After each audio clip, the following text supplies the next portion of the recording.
And I call Paul Givan to conclude and wind up the debate on the motion, and the member has 10 minutes. Thank you, Mr Speaker, and can I thank all members for taking part in this debate this afternoon. I think, given the breadth of contributions that we've heard from around the House and all of the different parties that have taken part, is a demonstration of how this issue does touch upon all of our constituents and is an issue that we all care passionately about. And I don't for one moment call into question the sincerity of anybody's motives in terms of what they have said, and nor should anybody call into our motives. And some members did talk about politicking, and I don't think that that's appropriate, and I wouldn't say that about those that have tabled the amendment, even though I disagree with the contents of the amendment. I want to pay tribute to my colleague Alex Easton for bringing forward this motion. This is something that he has spoken to me extensively about.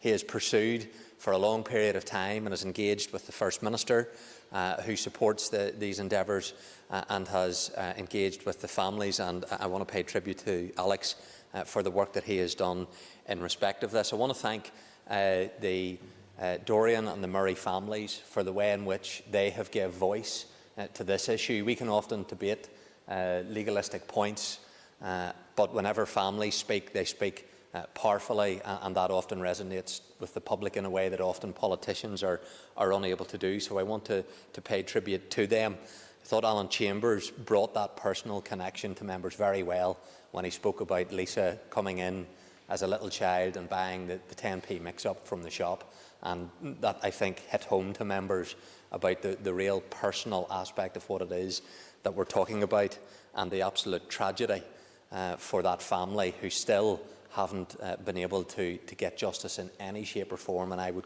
again join with members that have called for that information to come forward so that the families can get some justice in respect of that issue. Whenever members spoke about this, they spoke about the coercive nature of the perpetrators, the continued desire to inflict further pain upon the families.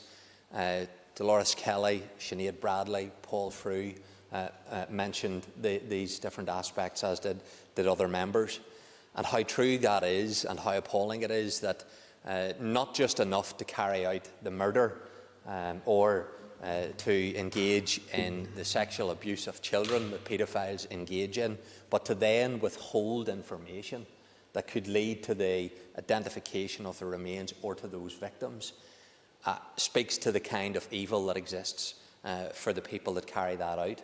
And that's why we need to have a system in place that can address that and undermine the kind of power that those perpetrators seek to inflict. And so I'm concerned whenever I heard members speak about the rights of the perpetrator in that context, and that human rights compliance when it would come to what we're seeking to do. I think that does a disservice to those that believe in true human rights whenever it's used in that way. And I do disagree with the arguments that were being put forward in respect of those concerns that members articulated. Kelly Armstrong made reference to not being human rights compliant, outlined reasons why we shouldn't be supporting the motion, spoke of concerns about accidental, indefinite detention, which of course Sinead Bradley addressed when she spoke about the deliberate withholding of this information and the safeguards that would be there to address those things. And Kelly Armstrong went on to say that politicians should not be able to interfere in sentencing. My, politicians shouldn't be allowed to interfere in sentencing. The judiciary set the sentence based upon a sentencing framework that politicians set. I don't believe for one minute we should be involved in saying X deserves this sentence, but we set the framework that the judiciary operate in. And so it's important that politicians do engage in this issue and don't dispel their responsibility to others. She made reference to the Minister's consultation. That's good. She made reference to the review around sentencing framework. Again, that's good. We would like to see it commissioned back in 2016. We still haven't seen progress in respect of that coming forward. And so this motion, I think, sends out that very clear message and signal that we want to have action. We want to see the Minister for Justice lead on that. That will not absolve the Justice Committee of stepping up in the absence of the Justice Minister stepping up. We will have a miscellaneous provisions bill, hopefully come in due course, and that will give opportunity for not just this issue but other issues members have raised in this House to be taken forward through that bill. But it shouldn't be for backbenchers at a committee to lead on this. The Justice Minister needs to lead on this, and that's why this motion calls upon the Justice Minister to lead on it. And so I was concerned when Kelly Armstrong again made reference to this will just be a non-binding motion if it's passed. Members shouldn't lightly dismiss a motion passed by this Assembly, because it mandates and calls upon action by those that are named in it, and this motion calls the Minister to take action. And I'm confident that the Alliance amendment isn't going to be successful, and therefore I hope that the attitude that was displayed by Ms Armstrong is not one that is taken into account by this Minister, and that we're going to see actions brought forward. The Minister mentioned in response that the sentence takes into account this as an aggravating factor. Just to remind members, the murderer of Charlotte Murray got 16 years. That's all. 16 years. We've never taken correction. He got a life sentence and a tariff of 16 years. There is a distinct difference. The tariff is the first point in the sentence where a person can apply for parole. The sentence is life, and it is life because even when he is released, he will continue to be a life sentence prisoner. He got 16 years to serve in prison. So minimum. But this is the point that we're making.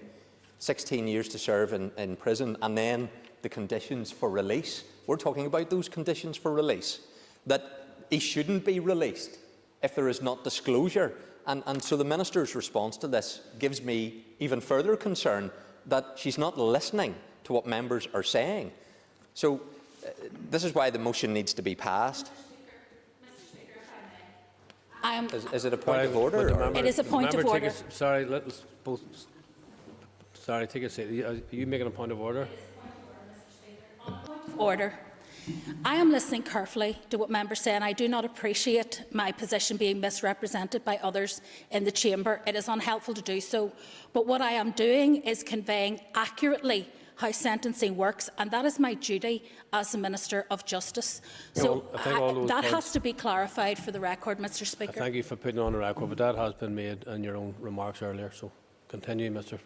Givan.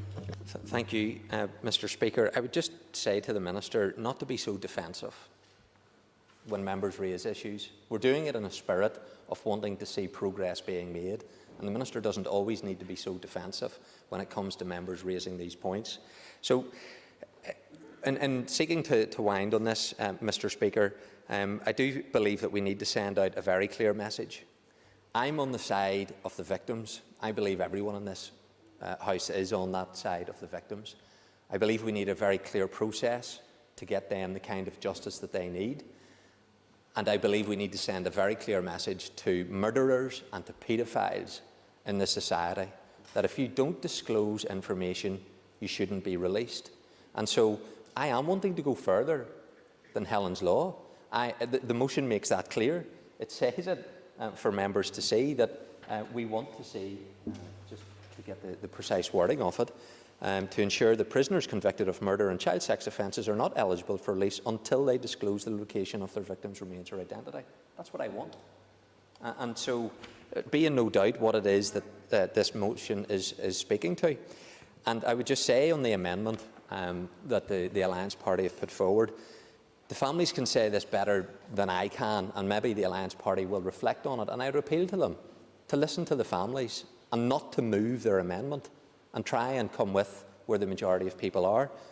But they say it in respect of this amendment that we received through correspondence, that the Alliance amendment has caused considerable upset for both families.